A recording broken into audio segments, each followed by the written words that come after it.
बिस्मिल्लाहिर्रहमानिर्रहीम।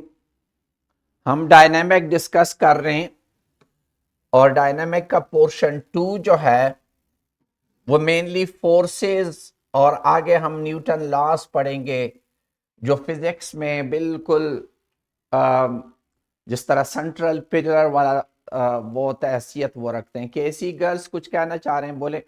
Mic on करें। जी बेटा बोलें।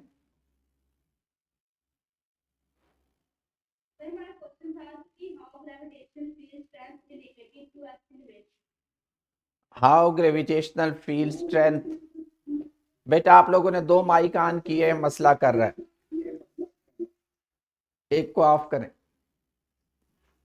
अच्छा, आप कहते हैं कि जो हमने ग्रेविटेशनल फील्ड स्ट्रेंथ कही, इसका एक्सेलरेशन के साथ क्या ताल्लुक है।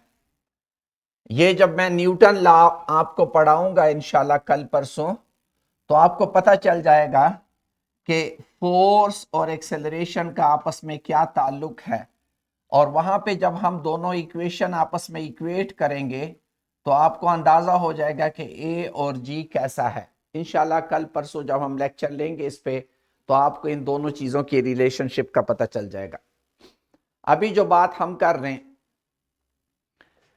आज जो हमारा एसएलओ है, वो एसएलओ क्या है। इस चैप्टर का पहला एसएलओ लफ्ज है डिफरेंशिएट।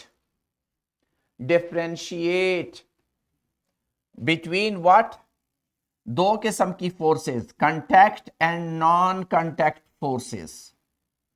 एक कंटैक्ट फोर्सेस होते हैं, एक नॉन कंटैक्ट फोर्सेस होते हैं। और उसके बाद दूसरा एसएलओ हमारा होगा differentiate between different type of forces.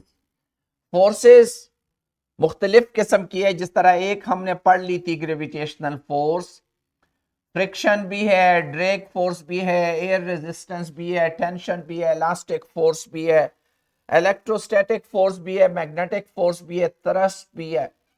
ये मुख्तलिफ किस्म के फोर्सेस हैं। हमने आज ये नॉमेनक्लेचर अंडरस्टैंड करना है सारी फोर्सेस। लेकिन इस फोर्स का क्या नाम है, इस फोर्स का क्या नाम है। जिस तरह सेंट्रल एग्जीक्यूटिव में सारे लड़के बैठे हुए, लेकिन हर लड़के का अपना नाम है, इसी तरह हर फोर्स का भी अपना नाम है और हमने वो नाम से उसको अंडरस्टैंड करना है। हम ये नहीं कह सकते कि फ्रिक्शन को मैं ग्रेविटेशनल फोर्स करूं, है दोनों फोर्सेस, लेकिन फ्रिक्शन फोर्स डिफरेंट चीज है, ग्रेविटेशनल फोर्स डिफरेंट चीज है। तो इससे पहले कि हम डिस्कशन करें, सबसे पहले तो हम फोर्स को अंडरस्टैंड करते हैं कि फोर्स होती क्या है। सिंपल चीज है, आप लोगों ने छठी, सातवीं, चौथी, पांचवी में पढ़ा। पुश, पुश दो चीजें होती है, पुश और पुल, या खींचना या धक्का देना, दिस इज फोर्स। पुश और पुल इज फोर्स, बस। आइदर पुशिंग इट और pulling it is a force. किसी चीज को खींचना या धक्का देना। अब आगे जितनी भी फोर्सेस होंगी वो इसी पे बेस करेंगी, पुश और पुल पे। लेकिन इस फोर्स की वजह से जो सिचुएशन पैदा होती है, ये फोर्स क्या क्या कर सकती हैं, क्या क्या चीजें फोर्स कर सकती हैं। याद रखें, हमने काइनेमैटिक्स पढ़ा, जिसमें हमने स्पीड, वेलोसिटी की बातें की, एक्सेलरेशन की बातें की। आपको पता होना चाहिए कि फोर्स जो है किसी रेस्ट बॉडी को मोशन में ला सकता है। किसी रेस्ट वाली बॉडी को फोर्स मोशन में ला सकता है, ये एक खूबी है फोर्स की। किसी मूविंग बॉडी को, आने वाली बॉडी को, बॉडी इधर से आ रही है लेकिन फोर्स अपोजिट लग रही है, ये इस बॉडी को स्टॉप भी कर सकता है, जिस तरह आप गाड़ी की ब्रेक लगाते हैं। फोर्स किसी रेस्ट बॉडी को मोशन में ला सकती है या मूविंग बॉडी को स्टॉप कर सकती है। तीसरी कैरेक्टरिस्टिक यह है कि वो किसी मूविंग बॉडी की डायरेक्शन भी चेंज कर सकती है। बॉडी यूं जा रही है, इस पे इस तरफ फोर्स लगता है तो वो इस तरह डायरेक्शन चेंज कर लेती है। फोर्स रेस्ट वाली बॉडी को मूव कर सकती है, मूविंग बॉडी को स्टॉप कर सकती है, बॉडी के मोशन की डायरेक्शन भी चेंज कर सकती है। फोर्स एक और चीज भी कर सकती है, किसी चीज की शेप भी चेंज कर सकती है। जिस तरह बैलून पे आप फोर्स लगाते हैं तो बैलून की शेप चेंज हो जाती है। तो ये 4 चीजें फोर्स कर सकती हैं। रुकी हुई बॉडी को मोशन में ला सकती है, मूविंग बॉडी को रोक सकती है, बॉडी के मोशन की डायरेक्शन चेंज कर सकती है, और बॉडी की शेप चेंज कर सकती है, किसी भी बॉडी की शेप चेंज कर सकती है। यह है force, what can force do आपके सामने। अब इन सारी चीजों पे आते हैं आगे। ये मुख्तलिफ किस्म के काम हो रहे हैं। यहां एक मैग्नेट है, आप मेख छोड़ते हैं तो मैग्नेट मेखों को अट्रैक्ट कर लेता है। एप्पल आप छोड़ते हैं तो जमीन की तरफ गिरता है। आप किसी चीज को स्लाइड करते हैं, छोड़ते हैं, वो जब नीचे स्लाइड करता है तो फ्रिक्शन उसको रोक रहा होता है। इसी तरीके से आप धक्का देते हैं, किसी चीज को, मेज को धक्का दे रहे हैं, यह भी एक फोर्स है। इसी तरह आपने किसी चीज को लटकाया हुआ है तो हमें पता है ग्रेविटी तो नीचे एक्ट कर रही है, तो इस ग्रेविटी को बैलेंस कौन करता है? यहां पे एक फोर्स उसको बैलेंस कर रहा है। आप वैसे लटके हुए तार को देख लें, जिसके साथ कुछ न लगा हो ऐसा तार देख लो, और जिसके साथ कुछ वजन लटका हुआ, दोनों तारों को यूं उंगली से मारो, आपको पता चल जाएगा कि ये तार उंगली से मारोगे तो यूं ट्विस्ट हो जाएगा, इसको मारोगे ये अपनी जगह पे ऑसिलेट करेगा, ट्विस्ट नहीं होगा। तो यहां कोई फोर्स लग रही है जो इसको बिल्कुल स्ट्रेट रख रही है।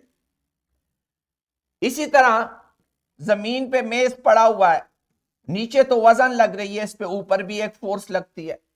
ये मुख्तलिफ किस्म की फोर्सेस हैं हमारी डेली लाइफ में। अगर आप ये देखें, एक पैराट्रोफर गिर रहा है तो गिर क्यों रहा है? वेट की वजह से नीचे गिर रहा है।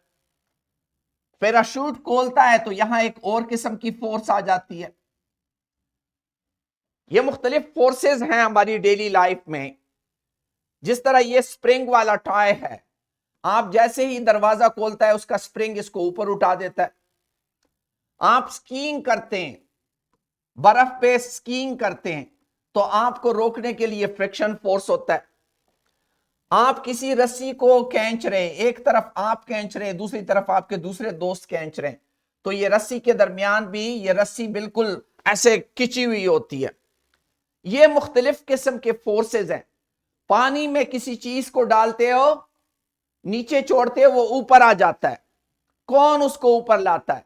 ये मुख्तलिफ किस्म की फोर्सेस हैं। ये जो दुनिया में मुख्तलिफ किस्म की फोर्सेस हैं, इनको हम 2 हिस्सों में तकसीम करते हैं।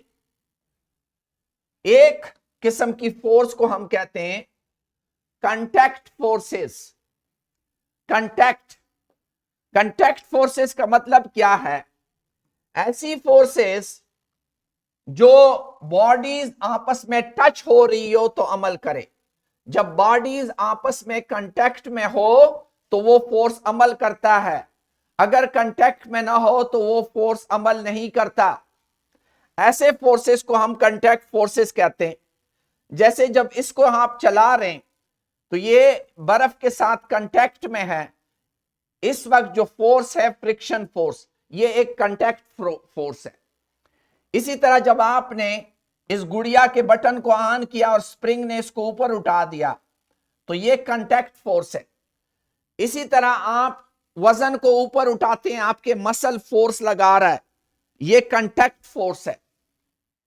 कुछ फोर्सेस ऐसे ही हैं, ऐसी फोर्सेस भी हैं जो कि कांटेक्ट में ना हो तो भी अमल करती हैं। बट कैसे? जिस तरीके से मैंने आपको बताया, ये आपका मैग्नेट पड़ा हुआ है और इस मैग्नेट के नजदीक टच किए बगैर नजदीक कोई चीज लाओ तो ये मैग्नेट इसको पे फोर्स लगाता है। ये किस किस्म के फोर्सेस हैं? इनको कहते हैं नॉन कांटेक्ट फोर्सेस। एप्पल जमीन से ऊपर पड़ा हुआ है, जमीन के साथ टच नहीं हो रहा, लेकिन जमीन इसको अपनी तरफ अट्रैक्ट करती है। ये कैसी फोर्स है? This is non contact force, gravitational force, magnetic force. इसी तरह अगर एक पॉजिटिव चार्ज ले लें, दूसरा नेगेटिव चार्ज ले लें, तो ये दोनों एक दूसरे को अट्रैक्ट करते हैं, इसको इलेक्ट्रिक फोर्स कहते हैं। ये टच नहीं भी होते, दूर होते हैं, ये एक दूसरे पे अमल करते हैं। तो सिंपल बात ये हुई कि कुछ फोर्सेस कांटेक्ट फोर्सेस हैं। जिस तरह आप किसी चीज पे फोर्स लगाते हैं, दीवार को धक्का देते हैं, स्प्रिंग पे लगाते हैं, इसी तरह पैराशूट से नीचे आ रहे हैं, तो इस पैराशूट पे जो हवा का फोर्स है, ये क्या है? कांटेक्ट फोर्स है। और कुछ फोर्सेस ऐसे हैं जो बगैर कांटेक्ट के अमल करते हैं, दूर से भी अमल करते हैं। तो दो किस्म की फोर्सेस हुई, एक कांटेक्ट फोर्सेस और एक नॉन कांटेक्ट फोर्सेस। एक और लफ्ज भी याद रखें, ये आप अभी उनकी जबान सीख रहे हैं। कुछ फोर्सेस नेचुरल है, नेचुरल फोर्स और रिएक्शन फोर्स। ये देखें, इस पे अगर मैं इस पेन को छोड़ूं तो ये खुद ब खुद गिरता है, मेरा धक्का देने की जरूरत नहीं है, जमीन की तरफ गिरता है। ये जो इस पे फोर्स है, ग्रेविटेशनल फोर्स, ये क्या है? ये नेचुरल फोर्स है। लेकिन अगर ये जमीन पे पड़ा हुआ है, मेज पे पड़ा हुआ है, जब तक मैं उसको धक्का ना दूं तो फ्रिक्शन फोर्स नहीं होता, फ्रिक्शन फोर्स प्रेजेंट नहीं होता जब तक मैं धक्का ना दूं।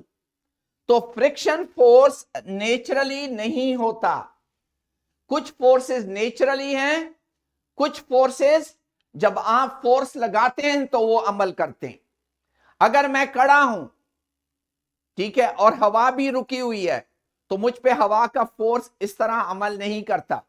लेकिन रुकी हुई हवा में मैं तेज साइकिल चलाता हूं तो मुझ पे वो फोर्स अमल करती है। तो ये जो एयर की फोर्स है, ये भी क्या है? रिएक्शन फोर्स है, ये नेचुरल फोर्स नहीं है। ये जहन में रखें। और अब मैं डिफरेंट फोर्सेस की आपको डिफिनीशन करके दे रहा हूं। ग्रेविटेशनल फोर्स क्या है और किन चीजों पे अमल करती है?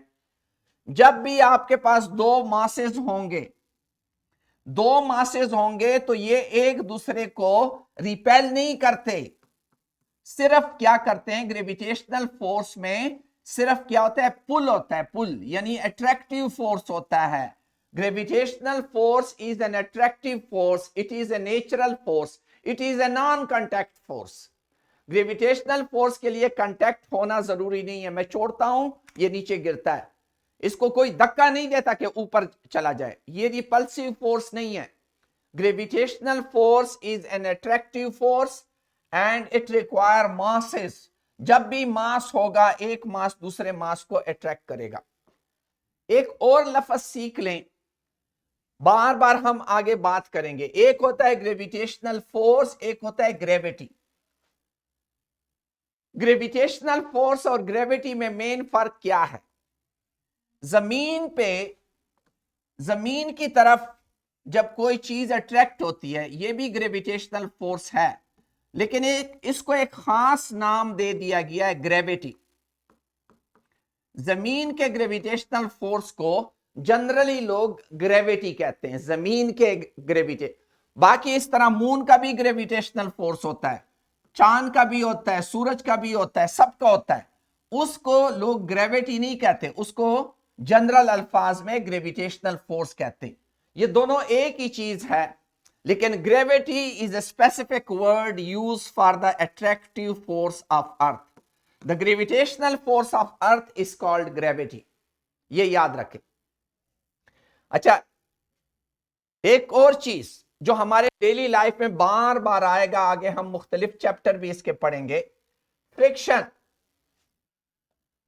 जिस तरह मैंने कहा, किसी जमीन के सरफेस पे कोई मास पड़ा हो, आपसे कोई पूछे कि फ्रिक्शन फोर्स है, कोई फ्रिक्शन फोर्स नहीं होता।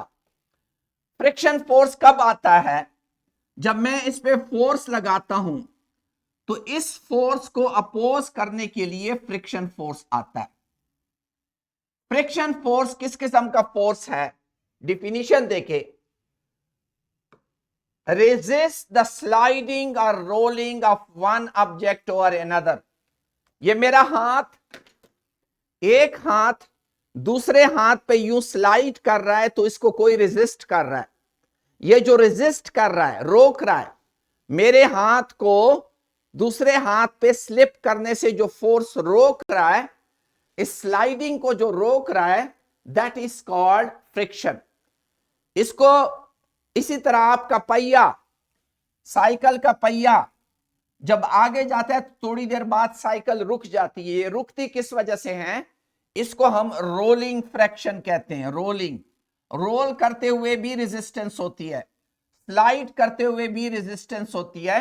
जब भी कोई बॉडी उसको धक्का देती है कि आगे जा, तो एक फोर्स उसको आगे जाने से रोकता है, and that is called friction. ये सारे आगे चैप्टर्स में डिटेल से डिस्कस होंगे, यहां सिर्फ हम उनके नाम सीख रहे हैं। एक और फ्रिक्शन आप देखें, जैसे ही आप इसको खींचते हैं तो खींचने पे एक फोर्स आता है जो इसको रोकता है, और इसको हम क्या कहते हैं? फ्रिक्शन फोर्स कहते हैं, जिसको बार बार हम डिस्कस कर रहे हैं। Drag force, what is dragging force? ये भी कांटेक्ट फोर्स है और नेचुरल नहीं है। जब मैं हवा में उड़ रहा हूं तो मुझे हवा पीछे की तरफ धकेल रही है। ये जो हवा का फ्रिक्शन है, ये हवा के फ्रिक्शन को ड्रैग फोर्स कहते हैं। इसी तरह पानी में कश्ती जा रही है, कश्ती पे जो बैकवर्ड फोर्स लगता है पानी के फ्रिक्शन का, पानी के फ्रिक्शन और हवा के फ्रिक्शन को ड्रैग फोर्स कहते हैं। याद रखें, drag force is what?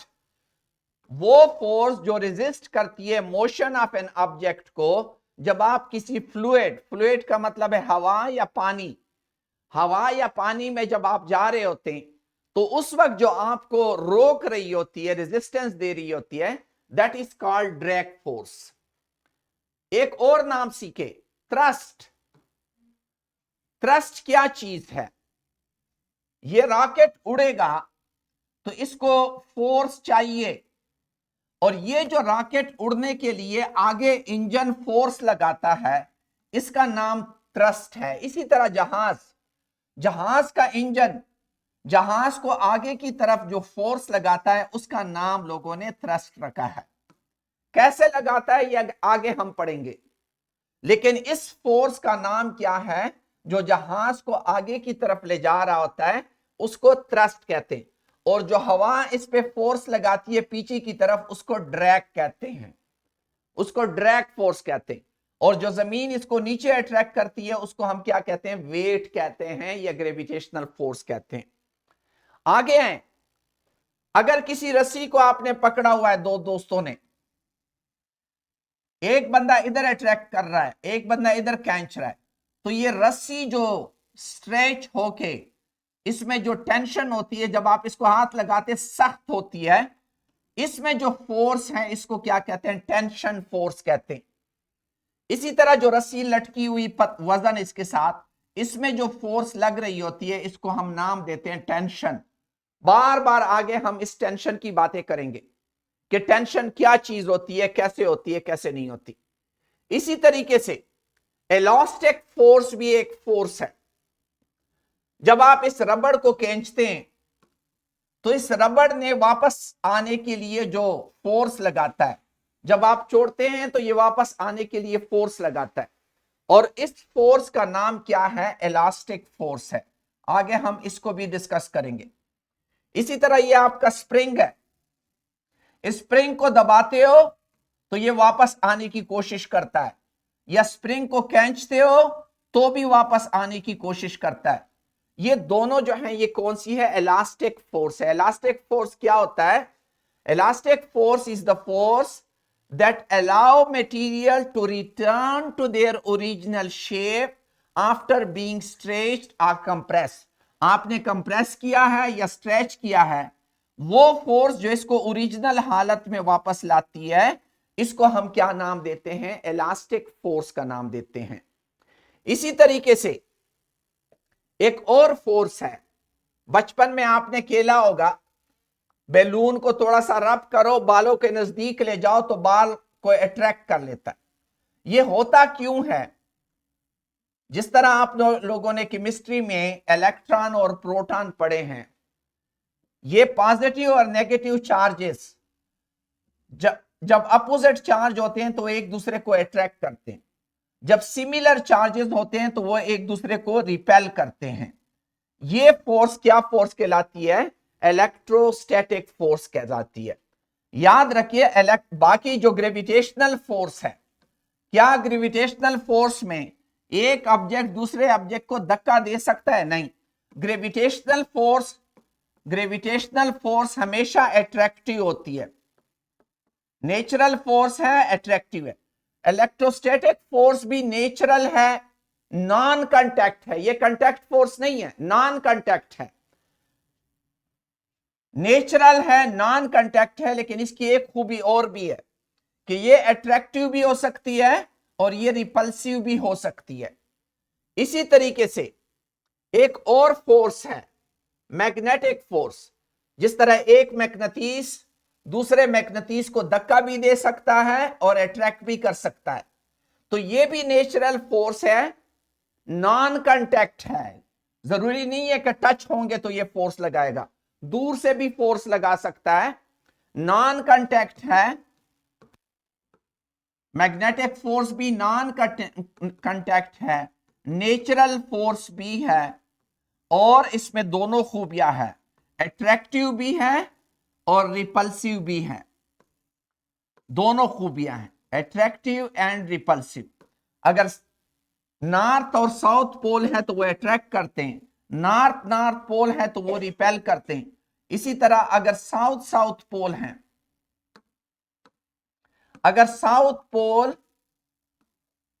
Suppose मैं यहां पे नॉर्थ के बजाय यहां साउथ ले आऊं, तो वो भी एक दूसरे को रिपेल करेंगे। तो ये सारी फोर्सेस हैं। अभी आप लोगों ने जल्दी जल्दी मुझे बतानी है, ये 3-4 खूबियां आपने बतानी है। 40 नहीं हुए, जुम्मे के दिन पहले नहीं है, इसमें नॉर्मल है। अच्छा, जल्दी जल्दी आप लोगों ने बतानी है, माइक ऑन करें। फ्रिक्शन फोर्स आया नॉन कांटेक्ट फोर्स है या कांटेक्ट फोर्स है? जल्दी बताएं। नेचुरल है कि नहीं? नेचुरल नहीं है। ये तब होता है जब मैं किसी चीज को धक्का देता हूं तो ये आता है। नेचुरल इस सेंस में कि वो हर वक्त होता है। नेचुरल ये नहीं है कि आप कहते हैं कुदरती है, कुदरती का मतलब नहीं है। ये फोर्स तब आता है जब मैं किसी चीज को, जब वैसे ही मेज पे कोई चीज पड़ी हुई है, वहां अभी फ्रिक्शन नहीं है, जब मैं उसको धक्का देता हूं तो एक फोर्स उसको रेजिस्ट करती है। ग्रेविटेशनल फोर्स का बताएं, इसकी खूबियां जल्दी जल्दी बताएं। कांटेक्ट है कि नॉन कांटेक्ट? सेंट्रल एग्जेक्टिव, आपका माइक ऑन नहीं है। नॉन कांटेक्ट है और नेचुरल है कि रिएक्शन फोर्स है? शाबाश, नेचुरल है। अट्रैक्टिव और रिपल्सिव दोनों है कि सिर्फ अट्रैक्टिव है? हाँ, सिर्फ अट्रैक्टिव है। इस तरह ये देखें, ये बंदा इस रेड़े पे फोर्स लगाता है, इसका नाम है अप्लाइड फोर्स। जो हम लगाते हैं ना किसी पे, आप जब भी सवाल पढ़ेंगे वो कहेगा I have applied force. Applied force इसको कहते हैं जो मैं लगा रहा हूं। तो अप्लाइड फोर्स नेचुरल है कि नहीं? नेचुरल नहीं है, नेचुरल नहीं है। कांटेक्ट है कि नॉन कांटेक्ट? कांटेक्ट फोर्स है। ड्रैग फोर्स, ड्रैग फोर्स जो इस पे लगता है इसको रोकता है, ड्रैग फोर्स। मुझे बताओ ड्रैगिंग फोर्स जो है वो नेचुरल है कि नहीं? नॉन नेचुरल है, नेचुरल नहीं है। कांटेक्ट है कि नॉन कांटेक्ट? कांटेक्ट फोर्स है, एग्जैक्टली। इस तरह ये सारे फोर्सेस आप लोगों ने डिस्कस करने हैं और मैंने एक शीट दी हुई है। टीचर से रिक्वेस्ट है कि वो शीट कल आपके साथ करे। जो मैंने इस मुख्तलिफ एमसीक्यूज दी हुए हैं वो एमसीक्यूज कल आपके साथ डिस्कस करें। और ये फोर्सेस, इसमें से हर एक फोर्स को आगे हम डिटेल से पढ़ेंगे।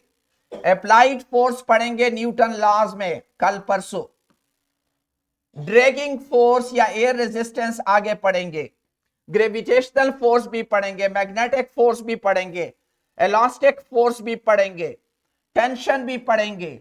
ये सारे फोर्सेस आगे हमने पढ़ने हैं। आपको इनके नाम और इनकी पहचान होनी चाहिए। नाम और पहचान आपकी जरूरी है कि आपको समझ आए कि क्या कौन सा क्या फोर्स है।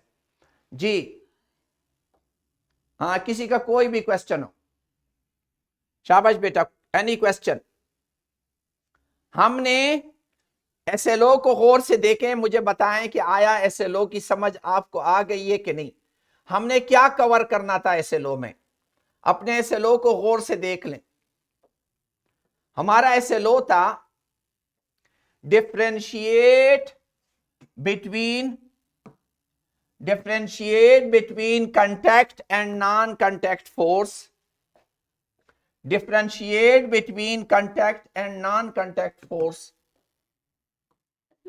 जी बोले सर, हमने ड्यूरिंग लेक्चर कहा था कि जुपिटर की भी ग्रेविटी होती है और मून की भी। हाँ, लेकिन सर वो अट्रैक्ट क्यों नहीं करते हैं थिंग्स को, ऑब्जेक्ट्स को? हाँ, वेरी गुड। अच्छा चलो, मैं पहले ये रिपीट कर लूं फिर आते हैं। आप अपना सवाल याद रखें। Differentiate between contact and non contact forces. हर बच्चे को समझ आई है कि कंटैक्ट और नॉन कंटैक्ट फोर्सेस क्या होती है? थम्स अप करें, ओके।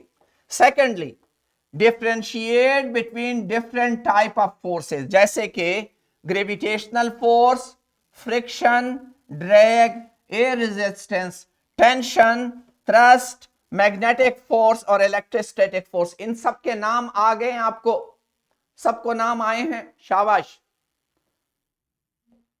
जी, सेंट्रल एग्जेक्टिव। ओके, अब जिस बच्चे ने यह सवाल किया है कि अट्रैक्शन फोर्स, तो जिस तरह ये अर्थ है, यहां एक ऑब्जेक्ट है, यहां जुपिटर है, ये जो अर्थ है इस चीज को अपने तरफ ले आती है, जुपिटर अपनी तरफ क्यों नहीं ले जाता?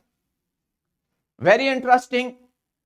आप अगर यहां पे एक चीज पड़ी है, आप उसको अपने तरफ से 10 न्यूटन फोर्स से खींच रहे हैं और ये वाला बंदा इसको 1 न्यूटन फोर्स से खींच रहा है, किसकी तरफ जाएगी?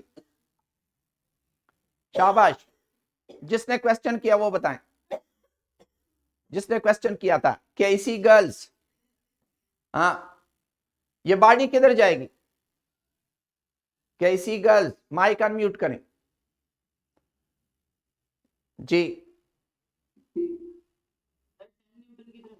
हाँ, तो इसी तरह, हाँ, ये जो ऑब्जेक्ट है जो जमीन के नजदीक है, तो जमीन इसको 10 न्यूटन से खींचता है और जुपिटर इसको 0.001 न्यूटन से खींचता है, क्योंकि जुपिटर से दूर है। आगे हम पढ़ेंगे कि ये जो फोर्स है ये दो चीजों पे डिपेंड करता है, मास पे डिपेंड करता है और फासले पे डिपेंड करता है। क्योंकि जुपिटर से उसका फासला ज्यादा है तो फोर्स कम है जी। Any other question? शाबाश, हमने 2 टारगेट अचीव कर लिए, कंटैक्ट नॉन कंटैक्ट फोर्सेस और डिफरेंट फोर्सेस के नाम। ये हमारा टारगेट था आज का। Thank you very much, thank you.